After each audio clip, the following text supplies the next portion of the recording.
Well, there's the parts for my clothes dryer. By golly, they came in, but looky here. That box fits in the mail carrier's end of the mailbox, but won't come out mine. I thought I went down the road to see if I could catch her, and I didn't see her, but I saw a different one. And she told me that she'd call my mail carrier and have her come back. I think that's my parts to fix my dryer. Isn't it crazy how stuff like that happens? Well, the mail carrier came back and got me my package, and right there is what it looks like. Got the little new belt tensioner, a couple of the wheels. I've already put 2 of the wheels on. That's it, this one right there and there, and there's the 2 old ones. Well, I had a hard time getting those old ones off of there. They just did not want to cooperate. But anyway, hello YouTube. This is Chuck, and it's a Thursday evening, and I got the parts in to fix the dryer a little bit ago, so I'm working on that. So let me bring you along and with the process. Now I cleaned that dryer housing up the other day. I'll take you in there in a minute and show you that. But what I need to do right now, I think, is this one here still makes a little bit of noise. And I think I'm going to have to put a little bit of grease on these things. But this thing here was really, really hard to get off. It took me like forever to get it to come off. It was just galled on there, and it was going to be there to stay. That one wasn't quite so bad, and I got 2 more to do in the other room. But I'll bring you along for that. So I'll be back in a few minutes. And once you put the wheels on, and this that in there spins real free, doesn't make any noise. This one still makes a little bit of noise. But the way you hold those on there is you have these little triangular retainers. And they just sort of push down over the top of that. Let me see if I can switch hands and show you how to do that. I don't know if I'm going to need to do that with pliers or if I can just do it by hand.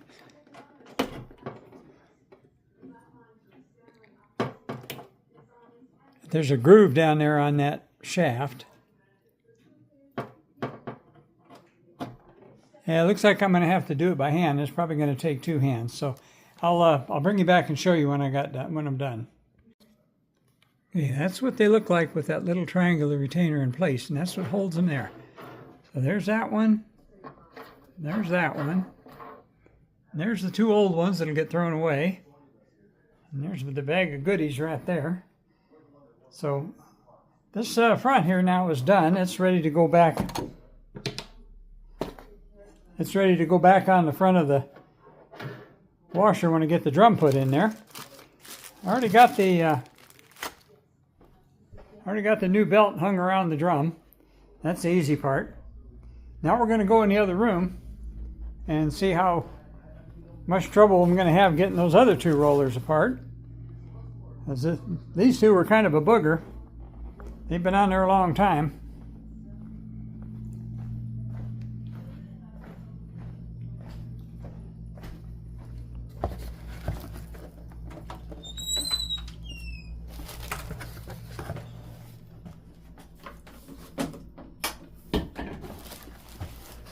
There you can see where I cleaned it all up in there. It was all a big mess, and it's pretty nice now. So I'm going to turn you off for a little bit, and I'll bring you back when I got something more to show you. Getting these things off is kind of a challenge, and there you can see how that one should come out pretty easy. I found the best way to do this is you don't care if you break them, so that's the way to do it is just with the little screwdriver.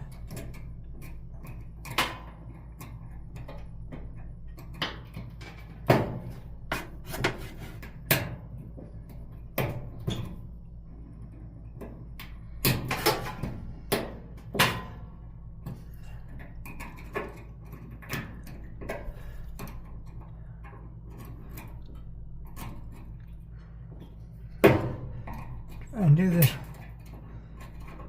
one-handed. There's that one right here.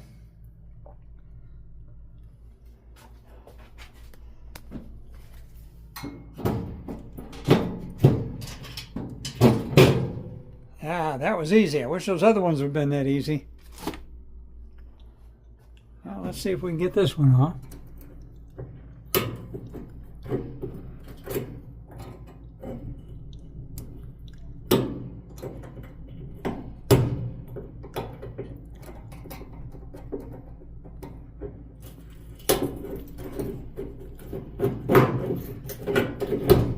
Okay, there's that one. So we got him off.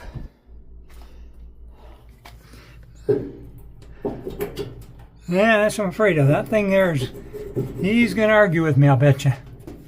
He does not want to come off.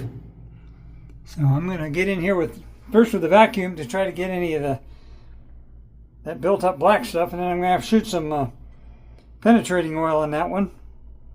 So let me, I'll bring you back here in a minute. Okay, I was able to get this one off without any big problem and get it replaced, so that's the new one. I went ahead and I put the new belt tensioner idler pulley assembly in place as well. So that's how that works.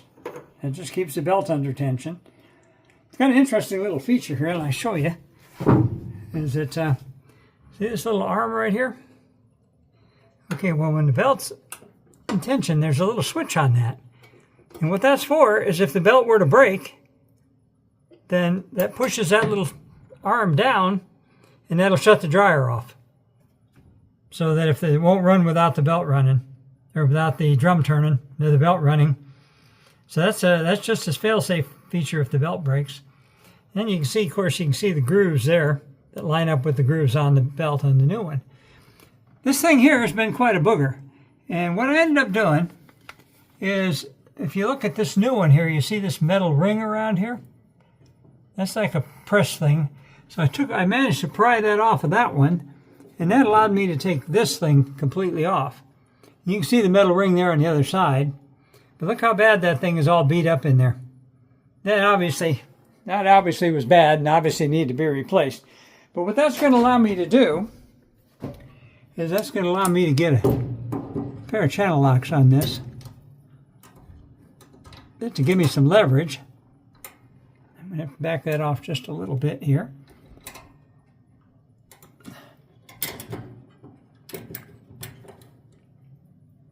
There we go. See, that allows me to, I can turn that thing now.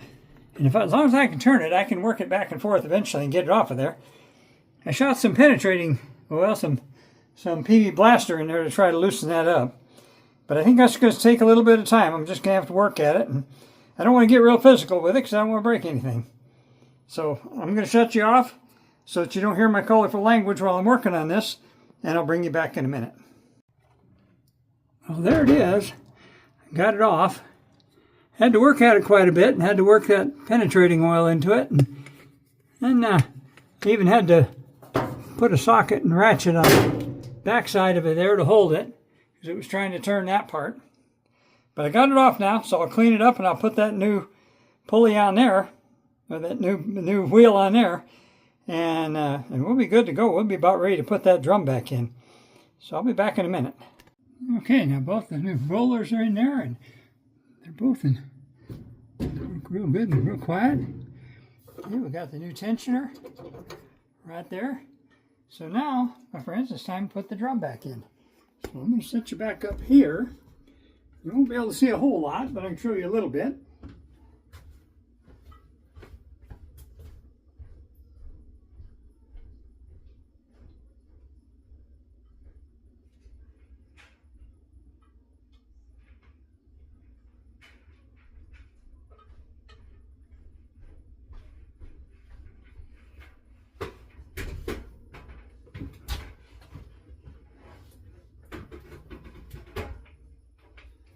It just barely fits through the door there.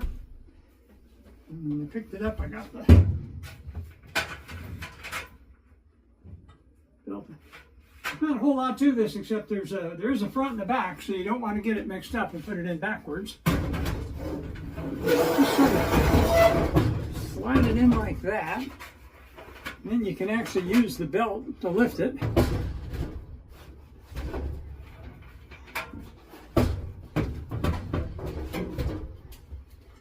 And that's okay, that's in place now.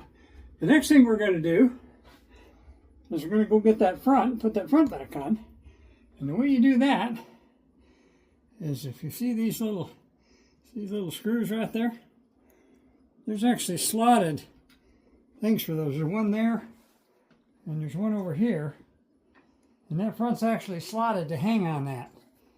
And then once you get that hung in place, then you can reach in the front and finesse this drum up and down a little bit to get it to fit into the rollers there. So let me go grab that front and bring it back in here.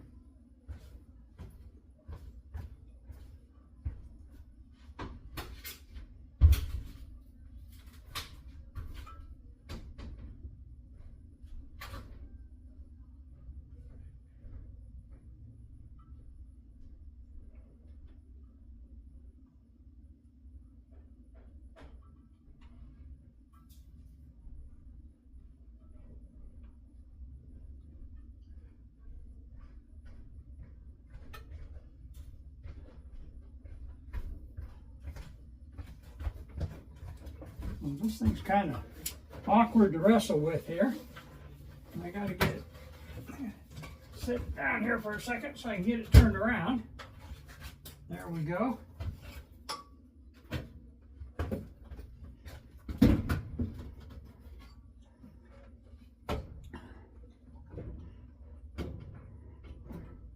The key to this is getting it up there where the rollers will hang onto it.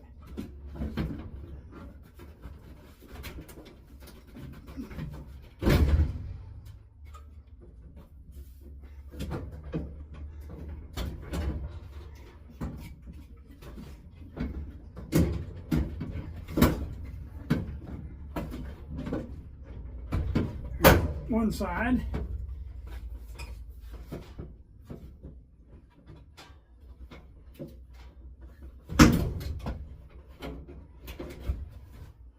There's the other side. By golly, I think we got it. So we reach in here now and this thing should, yeah, look at that. It's rolling on those new rollers.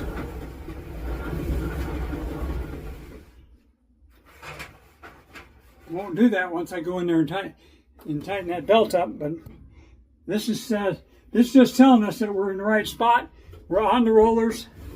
The drum turns pretty free, and so now the next thing to do is finish buttoning up this front. So I'll be back with you again here in a little bit. Well, I got her all back together, and up here I only got 4 screws left, and I know what they're for. 2 of them go in this top cover right here, and 2 of them go on that bottom cover down here. So I don't have any leftover parts. There's the drum. There's all the electronics. Everything's all hooked up again. So I cheated already to see if it worked. So let's show you that it works.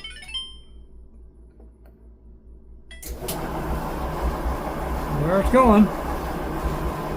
All right, now we should be able to see the heating element. Heat up down there. Yep, see it turning red?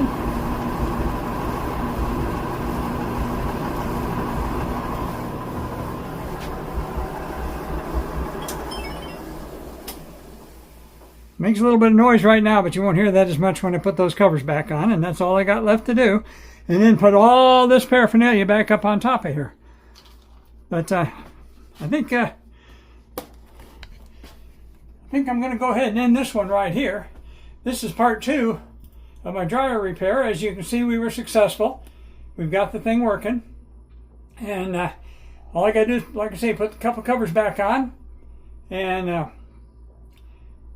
grand total of the repair costs on this, excuse me, $24 for the parts kit. Now, that probably saved me, I'd say, a good $200 or more for having a repairman come over here and do that. And it wasn't that difficult. So, as I always tell you, take care of each other, love each other. Got a frog in my throat all of a sudden. And show gratitude for what you have. I'm glad I got the dryer running again. The spousal unit will be happy about that. So, until I talk to you again, I'll come up with some other kind of harebrained scheme to talk about. But until I do that, let me just give you another look over here at this thing and tell you peace out.